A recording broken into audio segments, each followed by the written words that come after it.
Good evening. I'm Raphaële Mouren, the head of research collection here at the British School at Rome, and I'm very pleased to welcome you for the new session of the seminar Rediscovering Byzantium and Italian History.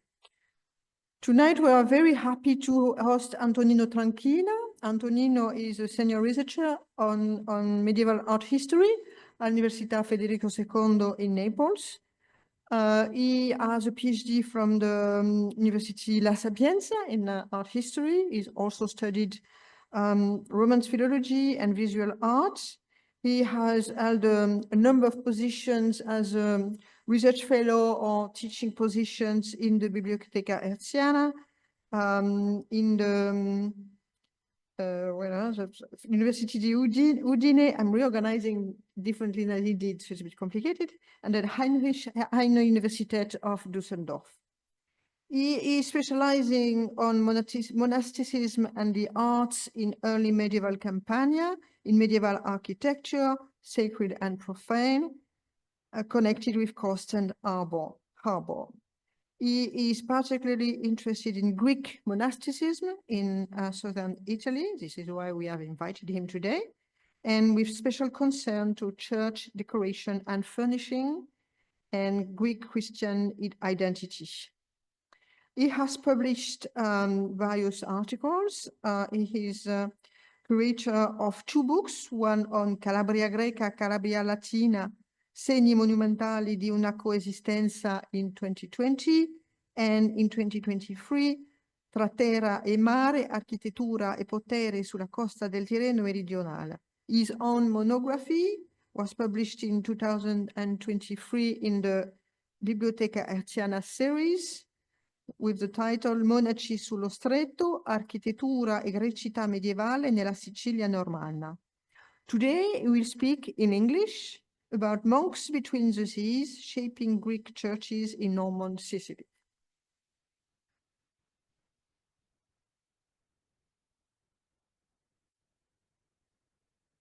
Thank you. Good evening. Thank you, Professor Mouren, for your kind introduction, and thanks to the organizers for having me here. I'm proud of being part of this series, which is a classic for the Byzantinists around. So,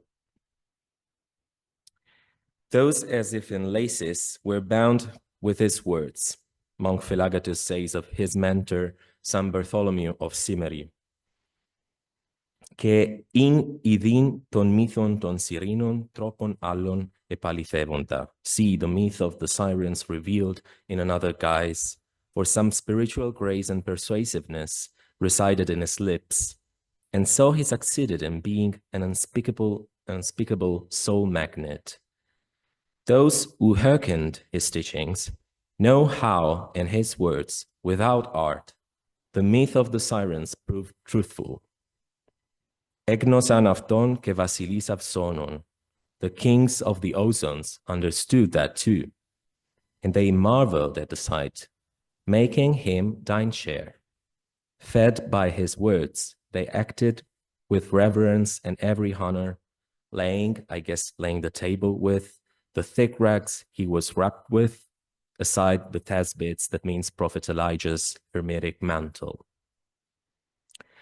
Monk Philagatus was the most learned Greek intellectual at the court of the first king of Sicily, Roger II. Rhetorically, he pictures a mental seascape of southern Italy as the space where ancient myths are reenacted by history. While Bernard of Clairvaux was plotting against Roger, calling him out as Tyrannus Siculus, the Sicilian tyrant, thus recalling the highest rulers of antiquity, the spiritual leader of the Calabrian monasticism is revived, in the words of his disciple, to endorse Roger, as if the latter and his heirs were the ultimate offshoot of an even earlier lineage, going back to Ozon and his purported father Ulysses as mythical forerunners for his controversial kingdom. The Straits of Messina, as seen from above, is the space connecting the referenced sea. The Tyrrhenian on top with the Ionian Sea bottom left, stretching from the tip downwards between Sicily and the mainland, Italy's southernmost part, geographically. The harbor arm of Messina, a natural formation of the shoreline, protrudes into the strait's narrowest area, where the Ionian Sea is literally channeled before sliding between Scylla and Charybdis, the space of myth par excellence. In the 1130s, a group of monks moved from northern Calabria to the peninsula facing Messina harbor at the request of the Norman king Roger II Hauteville, who had a great church built there in honor to Christ the Savior, the Virgin Mary, and St. Nicholas. This church no longer exists. A detail from a 15th century panel painting shows a reliable depiction of it, with the monks dressed in a black robe. See the tiny black dots roaming back and forth. Roger's project was ambitious, not only with regards to the church. Relying on the fame of the monk's spiritual leader, St. Bartholomew of Cimeri, here pictured in an early 14th century depiction from a hagiographical manuscript crafted in the monastery, Roger prompted the gathering of Greek monks inhabiting the monasteries on both sides of the Straits and mostly in Sicily, under the authority of Holy Saviour's superior, called Archimandrite, after the name of Byzantine superior abbots and highly reputed clerics. Therefore, establishing the head of such a novel institution on the harbor arm in a way in the middle of the straits between the two seas. The Archimandrite was the greatest feudal entity of the Sicilian kingdom, and it marked the peak of fortune for South Italian monks under the Normans and beyond. This raises the questions how this fortune articulates in terms of shaping the monk's presence through architecture, in particular church building, and which specificities, if any, connect with the environment, expressing the monk's special status within the ecclesiastical pattern, say the religious landscape of the Norman South. Answering these questions means rediscovering Byzantium at the crossing between East and West. Greek Calabrian monasticism is the main character of this narrative, a story effaced together with most of its material traces because of Greek Christianity's deflective trend in South Italian history. During this paper, I will show some of the materials and problems I confronted with while dealing with this subject. The history of Greek Christian monasticism, or better, this late climax, as seen in parallel with the history of the early kingdom and the artistic geography of Norman Sicily, involves some multiple expertise and raise problems that I am happy to discuss here tonight with you specialists, the organizers, and the wider audience attending also online this conference. In the next 40 minutes, I will go through two main sections. The first one concerns methods of historical and art historical, of course, inquiry, intertwining with materials and aspects of the defined subjects. And the second one, more focused on the architecture and the church decoration of a few monuments. This will be useful to highlight the strategies and challenges of church building for Greek monks on the Straits of Messina, a pivotal area, as I will try to demonstrate, for the arts and architecture of the early 12th century in the Norman southernmost domain. The importance of geography as permanent factor impacting history has long been highlighted in modern studies. We are far from old municipal claims for uniqueness or predestination, see the early modern polemicists from Messina claiming for its promotion to capital in the Habsburg Sicily. But there still are extraordinary features such as position, climate, natural conditions that are obviously not to be confronted with deterministically, but more as an element prompting and interacting with the city's long-lasting, recursive at least, cultural significance. In this respect, Messina's straits in-betweenness looks even more interesting as we expand our perspective both in space and time, ecotempos, and human motion on a broader scale. We may recall here the relevance of cabotage, in Fernand Braudel's words, some 6 years ago, on the currents pushing northwards along eastern Adriatic coastline, the Balkans.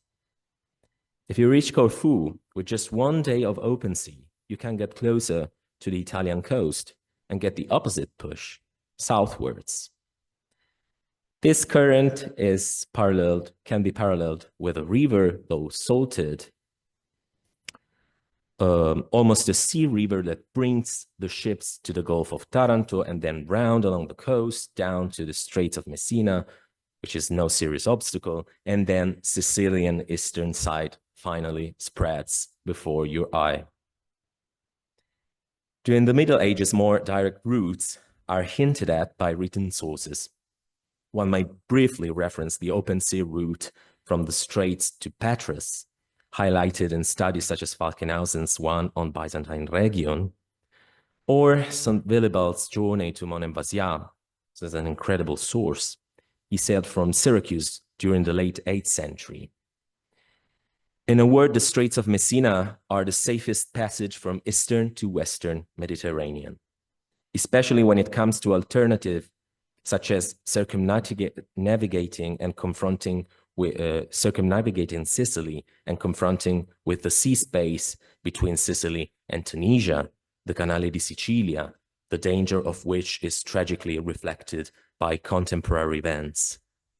In this sense, Greek Calabrian monks were found at the meeting of two wider seas, namely the Greek and the Latin. Indeed, the one was crossed by the routes to Greece, Constantinople, and the Holy Land. The other one washes Italy, on the side where Rome lies, the capital of Latin Christendom, whence Pisa and Genoa were dominating the seas, and then Marseille is found, followed by the former county of Barcelona, and so on. In this respect, the metaphorical reach of Roger's initiative cannot stretch farther. His will of increasing Messina's maritime role, also improving its seafront in terms of infrastructures and architectures, looks consistent. Al-Idrisi accounts for an arsenal in Messina around the middle of the 12th century, and you see the huge sheds aligned to the left below the royal palace in red. The first evidence of a palace housed in the court along the shoreline dates back to 1128, at a time when Roger's influence on the Italian mainland was growing considerably, as he was about to be officially appointed to the Apulian Duchy alongside the recently gained Principality of Salerno. It must be then that Roger set the bar much higher than before, as he began to envisage the possibility to become sovereign of Sicily and Italy.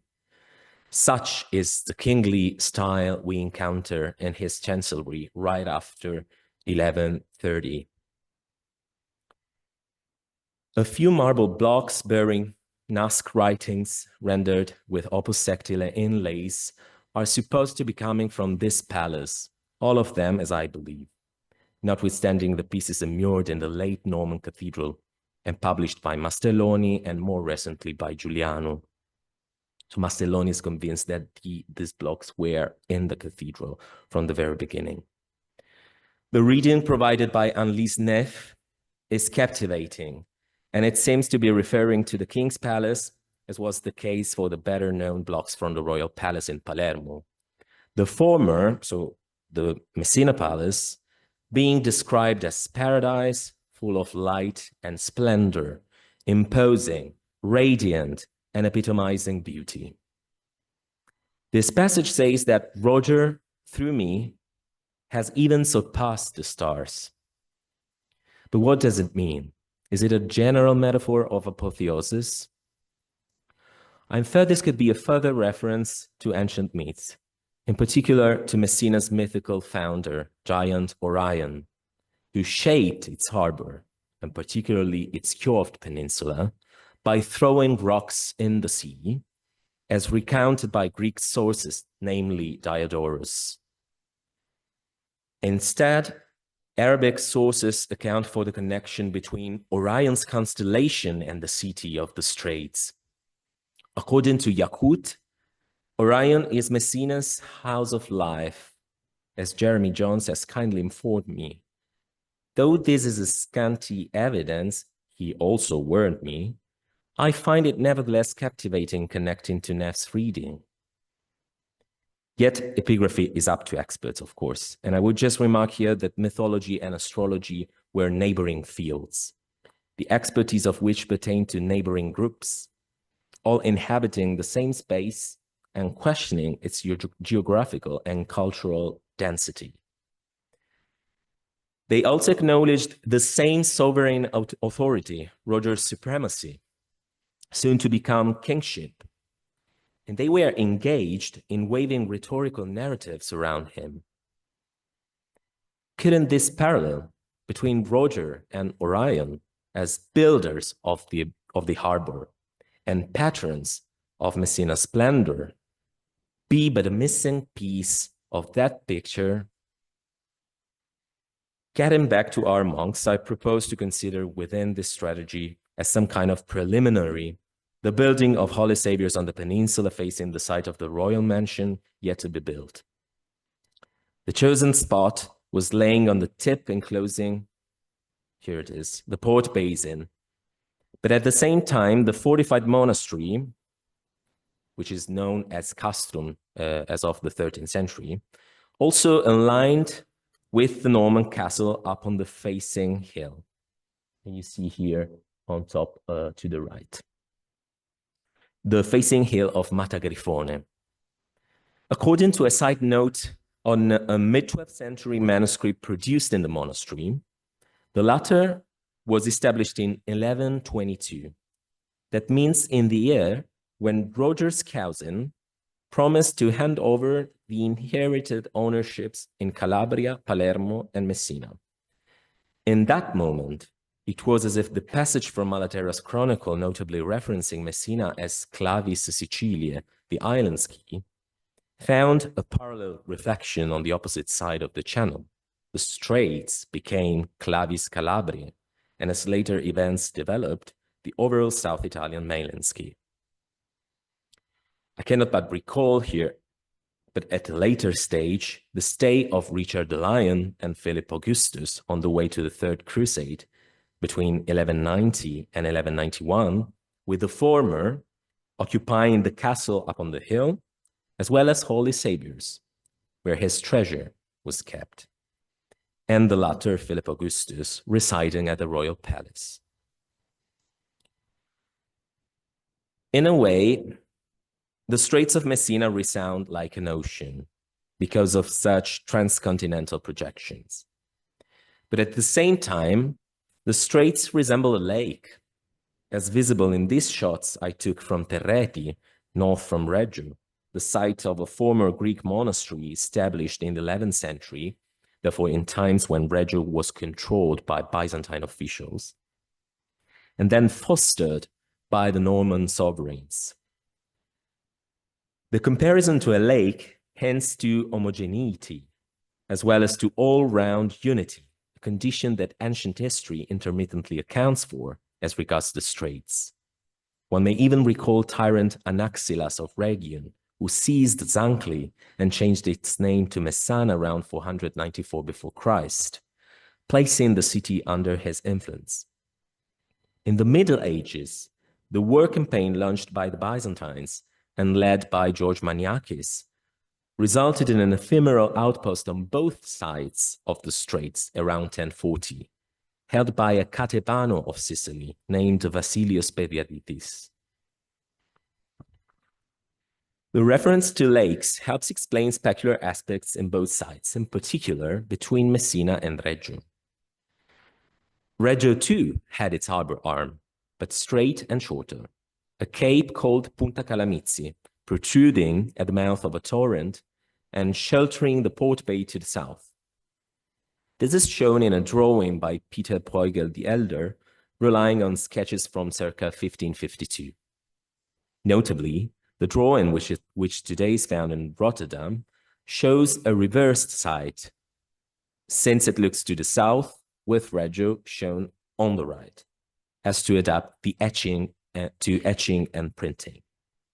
After a while, the drawing has been retouched, thence the thickening of the fire smoke rising from houses and the watery integrations on the foreground, as well as the slight retouching of the shoreline on the back, right where Punta Calamizzi was supposed to be found. Franz Heuss made use of Bruegel sketches for preparing Koch's 1561 etching, though his seems to be sharper and regrettably omissive as regards Reggio's southern fringes, whereas Bruegel's thin trades looks clustered, thus hinting to a much crowded area. But unfortunately, neither Heuss nor Bruegel work properly as visual sources. Punta Calamizzi sunk exactly in those years. Yet the former monastery, Greek monastery standing close and named after the cape, San Nicola di Calamizzi, survived until the earthquake of 1783, when it was damaged and subsequently dismantled. I happened to find the church measures in an early 17th century archival report describing an oblong-shaped building which was likely medieval. Indeed, a few features recorded in this description match the account of an early 13th century source.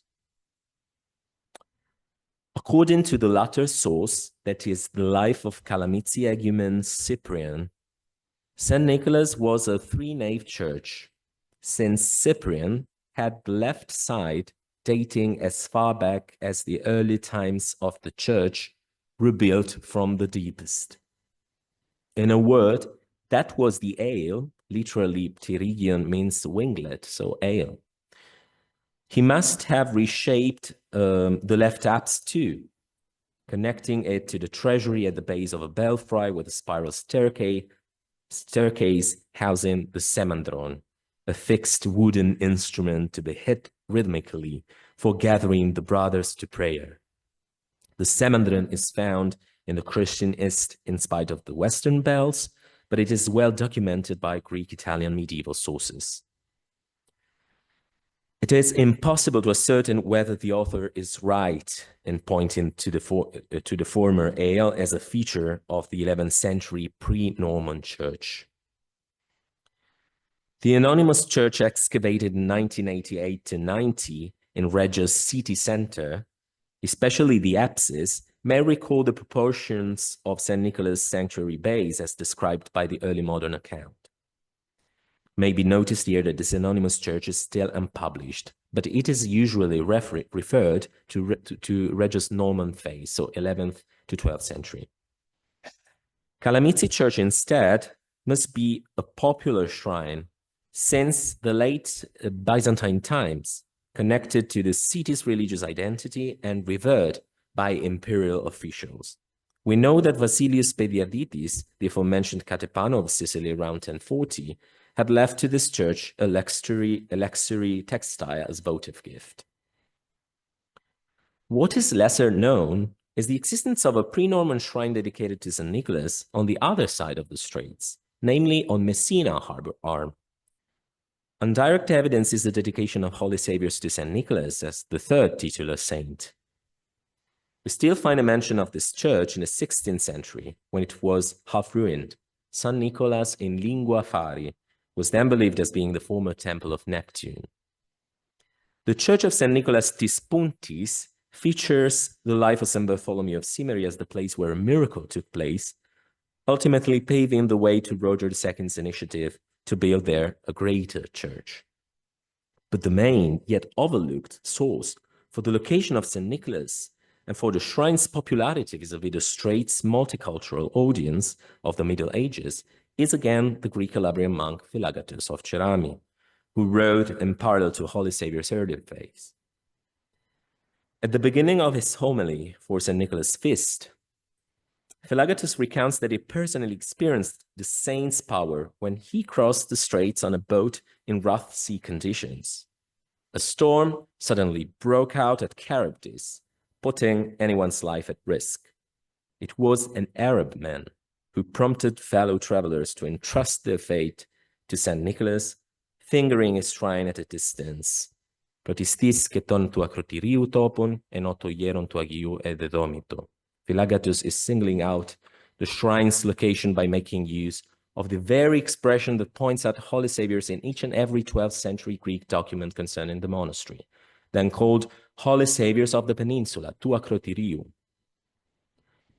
I am not able to ascertain whether this pre-existing and possibly pre-Norman church of St. Nicholas was inhabited by monks before the installation of St. Bartholomew's disciples.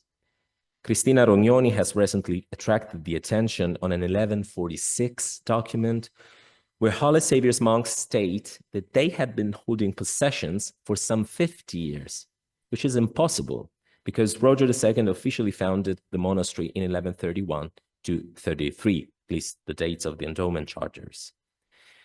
It could be that they were deliberately playing on the long-standing fame of the site they later occupied in terms of official endowment, including the pre-existing church of the miracle worker saint. The ground plan of Calamizzi and the anonymous church from Norman Reggio led to a closer look to the three-nave churches in the Straits area, which have long been labeled as Basilian, as in the famous 1927 collection of essays by Paolo Orsi. Basilian is obviously wrong, since St. Basil's order is a fictitious creation of the papal chancellery in the late Middle Ages, serving as canonical framework for Greek monasticism in general.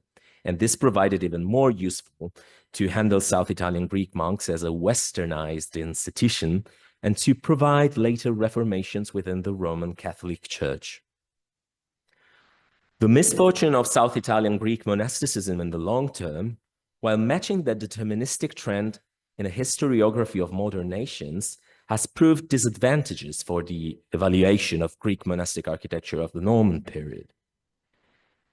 Based on categories such as Latinization, Latinization, Latinisierung, means Western influence in the end.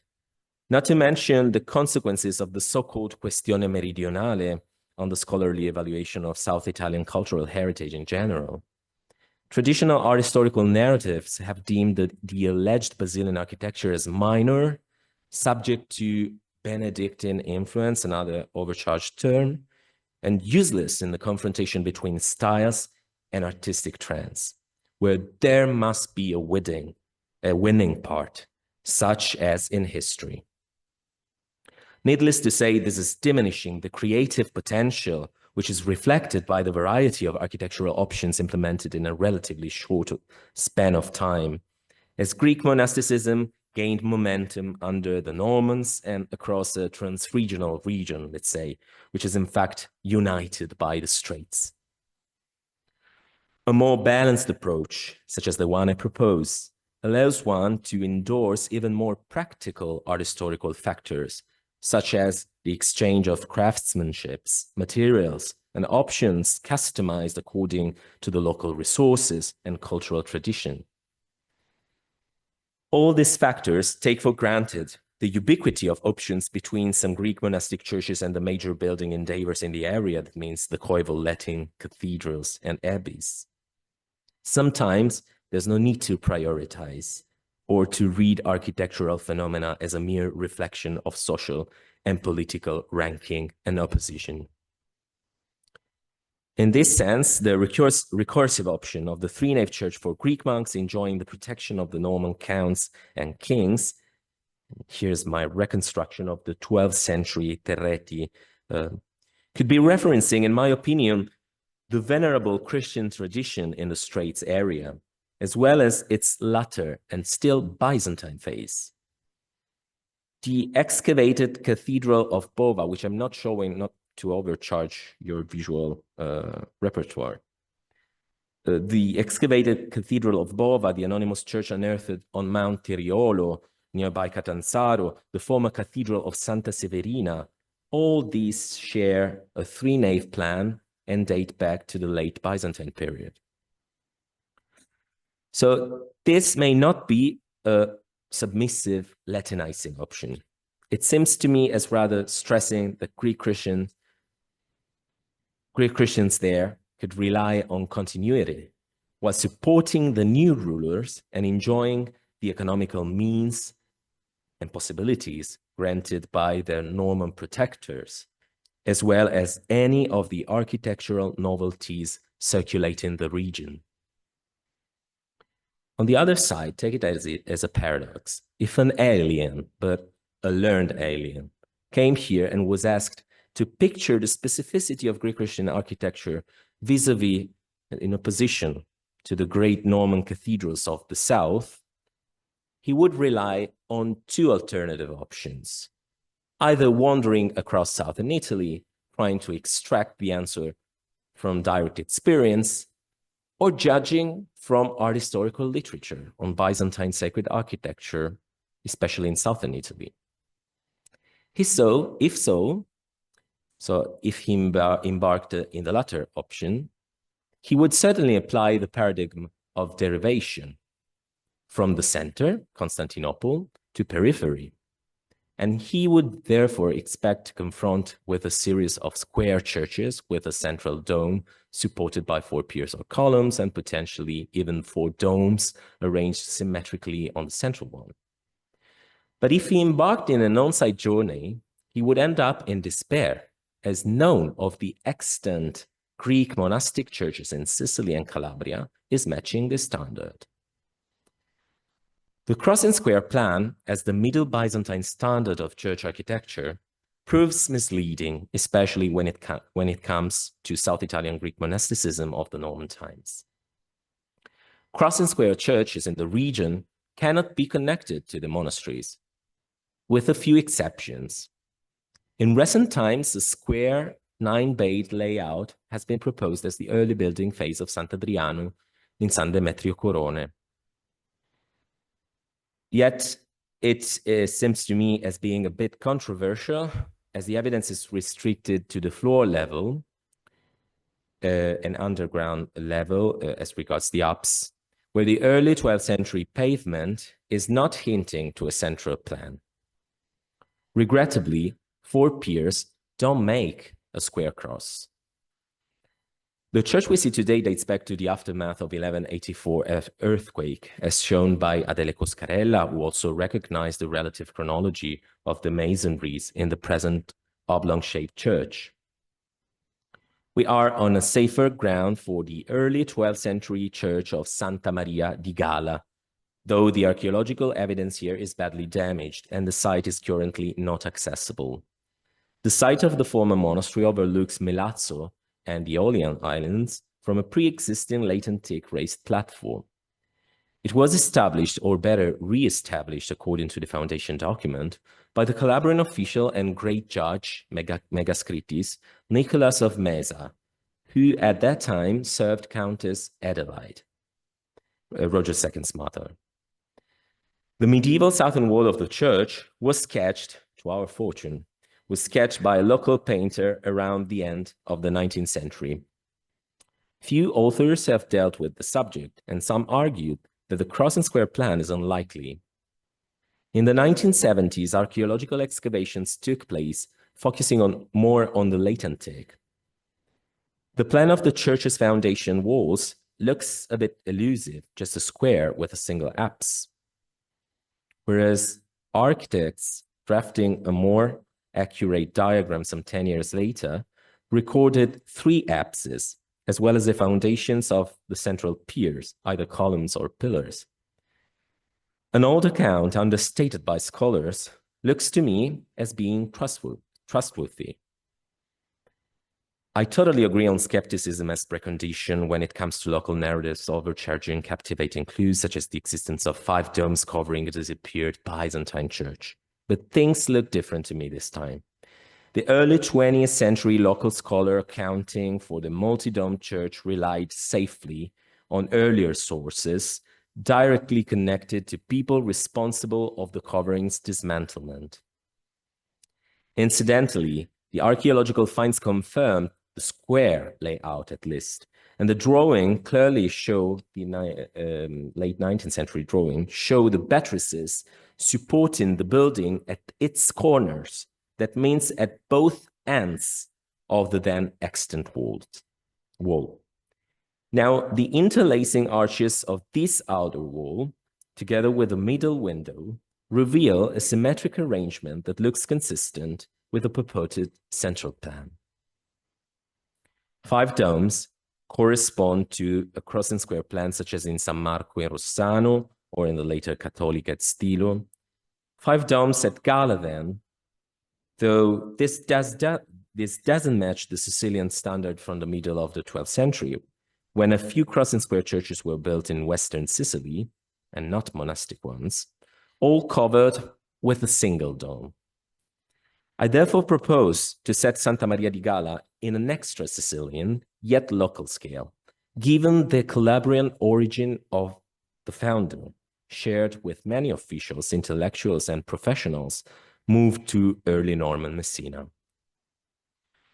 Master builders operating in northeastern Sicily at the beginning of the 12th century and the late 11th century were able to set multi-domed coverings such as the one in Santa Maria di Gala around 1090, as well as intersecting arches on the outside, as was the case at Mili itself and the nearby San Filippo il Grande, both south from Messina. The latter feature is notably shared with contemporary architecture of Hammadid North Africa, such as the case of Sidi Tuati's mausoleum in Béjaïa around 1100s. Obviously, our picture is full of blanks. This attempt of mine is focusing on what does exist and evidence of what did exist, and it attempts at explaining Gala's mismatch between local motives and hapax. The picture is match varied in 1120s and the Straits of Messina, meaning the Sicilian city, as well as Reggio di Calabria and the neighboring areas around the coast, seem to have played a crucial role in the elaboration of what we may call, though incorrectly, the Basilian formula. A 3-nave church with 3 apses protruding eastwards from the sanctuary base, say the transept, even if a transept included in the rectangular perimeter, and a single or double-story dome and on the crossing with the main nave, with load-bearing elements that have proved very effective along the centuries, especially when it comes to the devastating seismic activity affecting the area.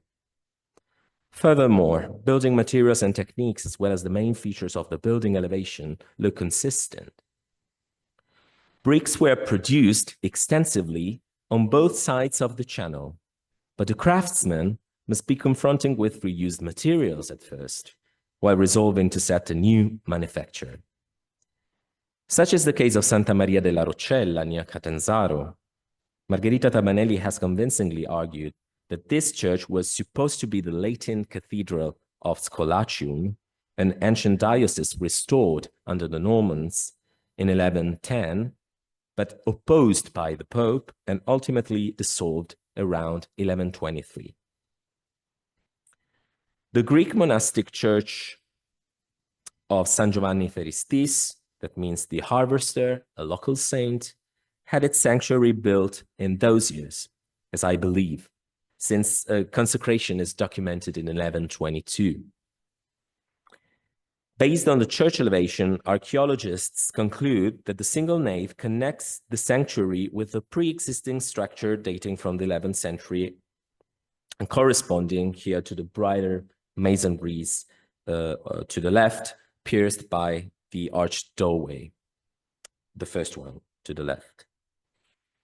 Therefore, the ground plan here results from architectural preconditions, as well as from the function of shrine, where pilgrims came to worship the Holy Harvester and miracle worker John, occupying the building interior, as well as the exterior, so the portico. San Giovanni and Santa Maria de' Tridetti have long been paralleled. So you see that tridetti is not terreti. Terreti is no more existing. Tridetti is existing. So San Giovanni and Santa Maria dei Tridetti have long been paralleled as regards masonries, brickwork, and decoration, as well as for their double-story domes. But the latter should be also paralleled with the Roccelletta, as I believe, notwithstanding the radically different dimensions. A latent flavor permeates the gigantic walls of the unaccomplished church, all marked with arcades, either blinded or not.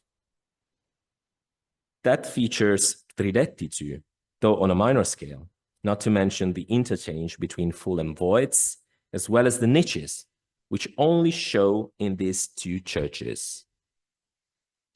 Instead, neither tridetti nor the Roccelletta display the interlacing arches that feature San Giovanni Theristis, recalling the early 12th century Sicilian antecedents, except that here they develop into slender elements and they therefore increase the pace. The technique looks more refined in Bivongi. But nothing compares to Santi Pietro e Paolo di Italia, south from Messina, and that is how we get back to the other side of the channel. This church was rescued from demolition in 1925, when the coverings and the clerestory were being torn down. The brickwork of the lower register is original, though extensively restored. The decorative pattern with interlacing trefoil arches is genuine, pays some previous speculations on repairs allegedly taking place as a consequence of a late earthquake. The laying technique of the outer curtains can be inspected in some of the original portions where it is apparent that the brickwork sticks to the rubble behind. And the interlacing trefoil arches provide the curtain with its very structure rather than with the supposed mending. Even more complicated is the matching by interlacing trefoil arcades with the apses that are curved, of course. The latter are badly damaged, but traces of the original brickwork are still detectable, particularly on top of the central apse. A small portion of the northern conch reveals from a breach in the modern plaster, showing the edges of a corrugated surface, recalling the corrugated water slides found in Arabic fountains, the salasib, such as the one enriching the later hall at the Ziza. The motif is still found on top of the Almoravid Kubat al-Barudiyin in Marrakesh, dating from 1117 or 1125. The brickwork at Santi Pietro e Paolo in Italia couldn't be that far from these dates, or even later, as further comparison with Almoravid architecture in Fez shows. Italia seems to me as dating from the 1120s or 1130s, notwithstanding the monastery's foundation in 1092, some 30 or even 40 years before. The chronology of all these churches, distributed both at the east and the west of the Straits, are not deduced from Holy Savior, which was dating from 1122 to the early 1130s. The process, like my process of inquiry, has been rather inductive, as I have tried to demonstrate. The construction works in Messina began when San Giovanni Theristis was reconsecrated, while the Roccelletta was soon to be abandoned. But the pool and brick manufacture was still ongoing in the area, as it appears in Tridetti. When Holy Savior was consecrated with its new sanctuary, no, that was referring to San Giovanni Theristis. So just when Holy Savior was consecrated, Terreti, so the disappeared one, was possibly completed, while in Italia, the bricks were about to be set on the exterior of the church. But despite its three naves, Holy Saviour's was slightly less and slightly more than its fellow churches. On the one side, its later depiction shows a low dome which did not tower to the east of the building, nor face the straits directly. It rather lays on top of the nave in the middle of the church. On the other side, the inner decoration was superb. Early modern sources account for mosaics in the dome interior and for an opus sectile pavement, and the latter decoration extended to the sanctuary barrier. Just the Cappella Palatina and the Martorana are comparable, as equivalent was the royal connection. Holy Saviour's epitomized Greek monasticism on the Straits, asserting Greek Christian tradition, but also benefiting from being supportive to Roger's monarchic claims. When Holy Saviour was consecrated, it was the year 1132 or 1133. In August, on the 15th, the day when the Dormition of the Theotokos is celebrated, the transfer of the Mandylion from Edessa to Constantinople is commemorated, and the second or third anniversary of St. Bartholomew's death was activating the monks' grief and renewed hopes. Holy Saviour's first archimandrite and Bartholomew's heir, Luke of Rossano, did not miss the occasion of standing with his monks beside the king, in the footsteps and in the memory of his mentor. Nor missed it Philagatus. On that day, around those years, they both consented to medialize and monumentalize Bartholomew's legacy following the king's drive and iconizing the fate of the Sicilian kingdom between the mainland and the Mediterranean seas. Thank you for your attention.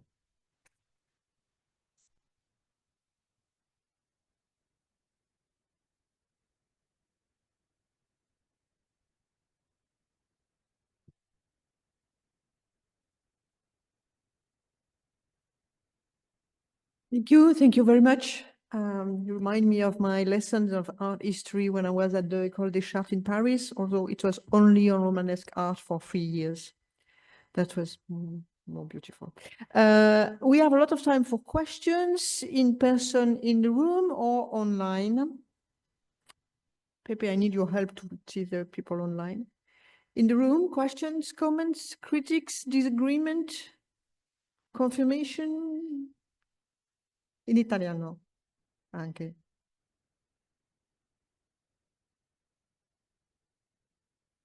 We don't have any question online.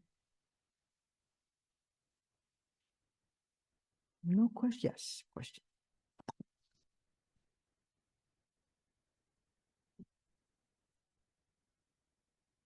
Grazie Antonino. La mia domanda è su una questione un po' geografica, diciamo. Quando fai questi confronti molto, molto importanti, secondo me, con, basati su affinità formali nell'architettura dello stretto e che però ci portano fino al mondo almoravide. Ero interessato dove porti queste affinità e che cosa ci si può fare. È una riflessione su una koiné formale che si fonda su un'affinità di stile oppure la mobilità di maestranze. Cosa si può fare con questo? Grazie Giosuè. Effettivamente hai individuato un po' i puntini di sospensione al termine della mia ricerca su Italia, quando ho cercato di tirare le fila anche del quadro storico in cui inserire queste evidenze che per me adesso vanno più verso gli anni 20-30 appunto. Allora io spero che il lavoro fatto finora intanto possa servire anche a una discussione più condivisa su due fronti. Il primo storico-artistico, perché bisogna un po' tornare a pensare con nuovi dati, se possibile, e nuovi tagli trasversali all'interazione con le coste del Nord Africa, che è un grande antico tema della storiografia, che è fondamentalmente risolto dalla storiografia disponibile finora in due modi: o ci sono delle maestranze autoctone responsabili dei primi esempi che abbiamo visto a Mili, ad esempio, e San Filippo il Grande, oppure c'è una iniezione di arabismo, e questa è stata la tesi dominante degli ultimi decenni, connessa quindi a una lettura storico-culturale del fenomeno politico del multiculturalismo sotto Ruggero II. Naturalmente l'architettura ha tempi più lunghi. Questa è la mia opinione. Probabilmente bisogna pensare appunto a ritmi diversi di interazione tra le due coste, perché come abbiamo visto ci sono degli esempi, la Cuba almohade algerina per esempio, che stanno praticamente fianco a fianco con San Filippo Grande. A me dispiace perché quella foto davvero non rende giustizia, sono solo quei due archetti così, non vi dico cos'è andarci poi lì, però è l'unica traccia di questo sistema d'archi intrecciati, che peraltro poi è riportata da storici dell'architettura anche di decenni passati. E ecco, questa contemporaneità è parlante in qualche modo. Mili ha un po' falsato per via della redazione un po' empirica degli archi intrecciati, però appunto questa aderenza più intima tra altri esempi forse può farci intendere questo ritmo di tardo XI o sulla soglia del XII secolo.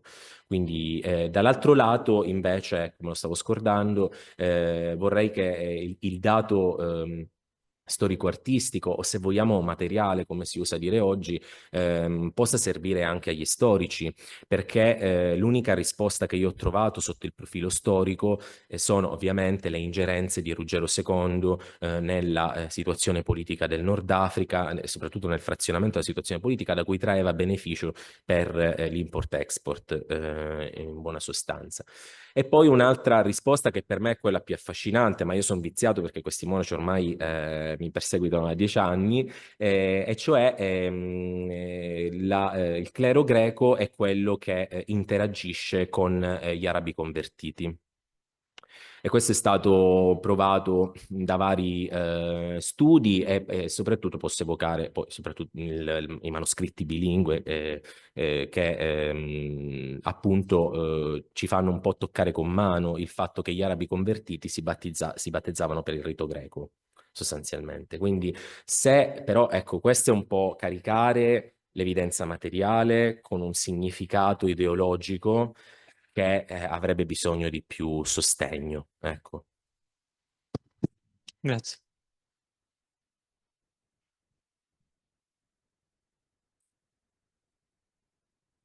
There's a question online. Can I read it? Okay. Thank you for the fascinating talk.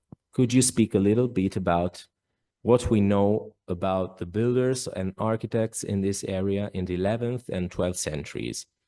So the pattern is much varied. I can give a brief summary of both profane and sacred architecture.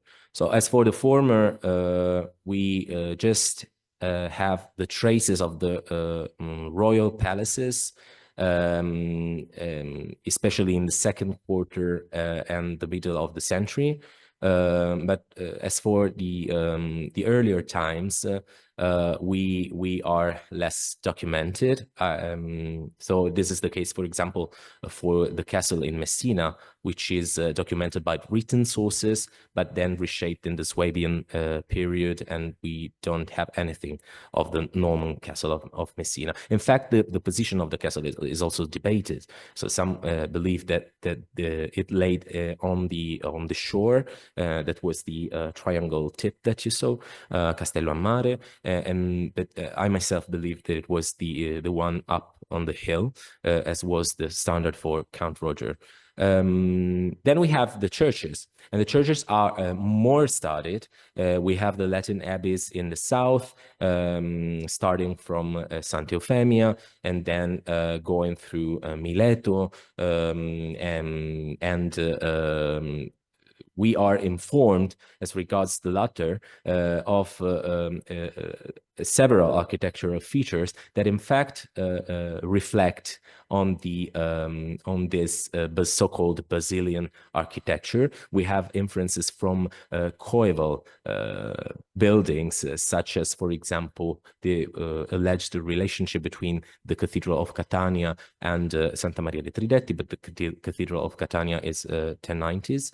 And so this is like the other side of the sky, let's say, which I was referring to when I was talking about how to evaluate the meaning of this so-called Basilian architecture. So, of course, there are close connections between both sides, but I think that was my my proposal, to try to extract specificities that are bounded with the fact that Greek monasticism had great economical means to build churches in an let's say unpublished way, a greater scale, and a much greater possibility also in terms of church decoration.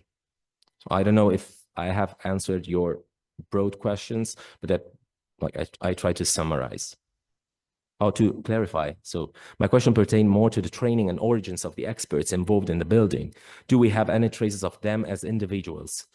Oh, yes, we have, but at a later moment. We do have this, I will be brief. I have the name of an architect in a 1169 to 72 church, Santi Pietro e Paolo di Agro, significantly labeled Girardos in Greek, so Gerard, the Frank. That could mean something or everything, because Frank is the way that Greeks were labeling with the Latins in general. But Gerard is could be related as a person name to Lombardy, for example, so to northern Italy and even beyond, of course. But the evidence of the monument is not matching this. Like, we don't have a Lombard church there.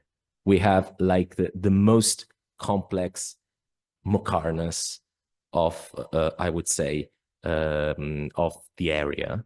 And which is very different to Muqarnas that we see in Palermo, because these were made excavating conches and they're placing conches on the walls. And this is made building up the Muqarnas with the bricks. So basically on wooden structures. So completely different technical endeavor.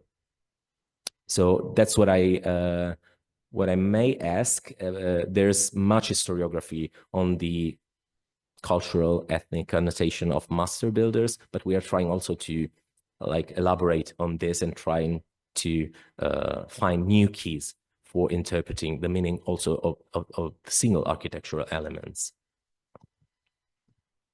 Thank you very much. I had a question about the afterlife of some of this sort of hidden Greek monasticism. How long does the community at Messina remain Greek speaking, and indeed more generally throughout Sicily and Calabria?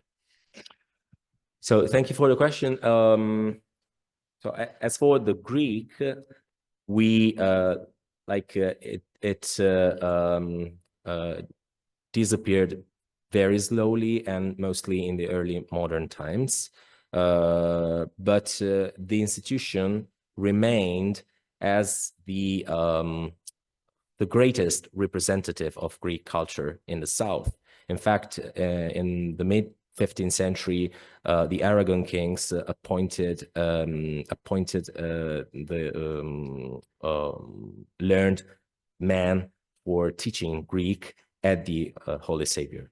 And we have evidence of Greek manuscripts all along the Middle Ages, as experts here can tell, more extensively than me, but we do have like a steady rate of manuscript production, like down to the beginning of the 14th century, I would say, as we saw the manuscript of Daniel Scepophylax, the one with the illustration of St. Bartholomew.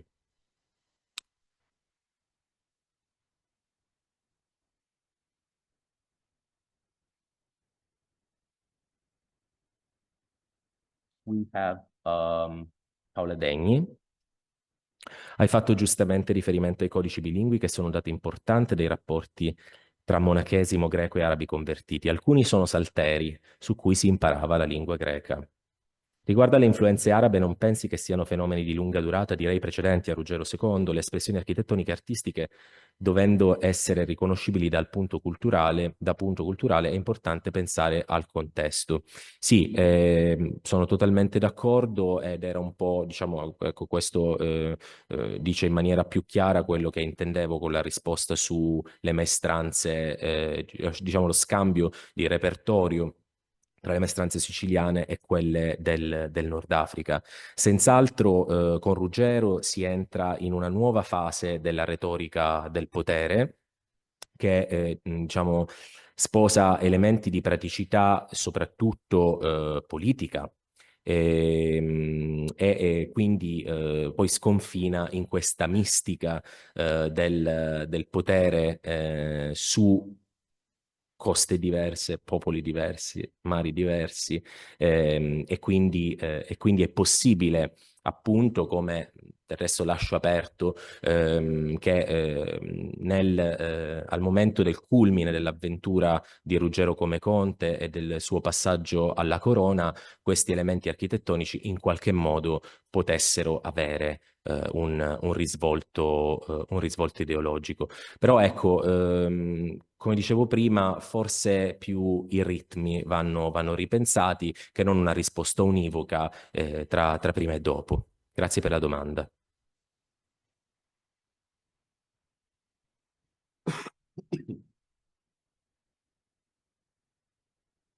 Janice Elliott. Thank you, Antonino, for a fascinating paper using maps, aerial views, and sea currents to set the scene. I'm interested in the mix of architectural features you discuss, and I wondered about your reconstruction of Santa Maria di Terreti, which includes pointed arches, Gothic, Norman. The Normans introduced those arches in Normandy in the 1170s, and I noticed a large pointed arch in the interior of the ruins of the Tridetti church. Did that style and construction technique occur in North and South around the same time? And was it influenced on Arab architectural models? So this is like an exam or history of architecture. Thank you, Janice. Now I will be brief. All these buildings share this feature of pointed arches, and this, of course, it was like the first thing that architectural historians have set at the very center, the very core of their debate. Basically, we have Durham also, and so we have the connection between architectural features and decorative elements between Sicily and the Normandy, basically in the same decades, and it's not yet clarified as regards how things moved. In a way, for a later moment, is more testified in other artistic productions. But yes, the point about my churches is that previous scholarship has dated them at the end of the 11th century. And so this is what I try to demonstrate, that it's not that that steady as hypothesis, because my elements are pointing rather to a later phase. And so the meaning of this these elements at a later phase, meaning the second quarter of the 12th century, the 20s, the 30s, of course, is less significant. So that's how I didn't confront with this question during the presentation, nor I did in the book, like, extensively. But thank you for raising the question, because it is a very important one, especially when it comes to these early phases. But what I want to stress about the interlacing arches, which are found, for example, in Sicily and England, is that we do not have pointed arches, pointed interlacing arches. But these are rounded, but then by the interlacing, they give the impression of pointed arches. But of course, it's meaningful that in a 1090s building such as Mili, we do find something like that, something that we find in North Africa. So it's, again, a matter of direct communication and confrontation between both coasts of the Sicilian Channel.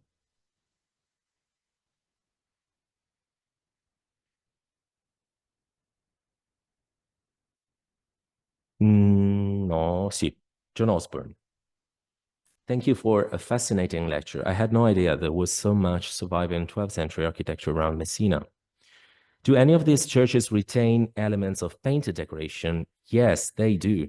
And such is the case for San Filippo di Fragalà, which was studied by the École Française together with Marina Falla, and Marina Falla was the first one actually in the 80s and the 90s. But then we have the final monograph of this project. Sulamit Brebeck and Manuela De Giorgi are mostly dealing with this extraordinary painted cycle, with referencing other Mediterranean contexts in the Greek area, Greek Byzantine area, but also the Calabrian tradition, and stressing the way in which Calabria and Sicily did communicate in the earlier phases of this story.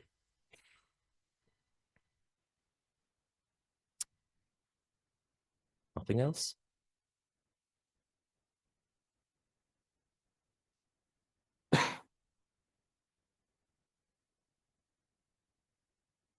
Thank you all for being here tonight. Thank you to all online too. We had a lot of precise questions. We're very happy that it was of interest. We want to thank again Antonino, and also for speaking in English. And we remind you that next meeting will be on the 18th of February with Vivien Prigent, who is now the École Française de Rome, which means that we will remain in Sicily. And the title is not on the program. We have the title, but we didn't put it on the program. So very soon you can find it on our website. So thank you again, everybody, for being here. And thank you again, Antonino, for your time tonight.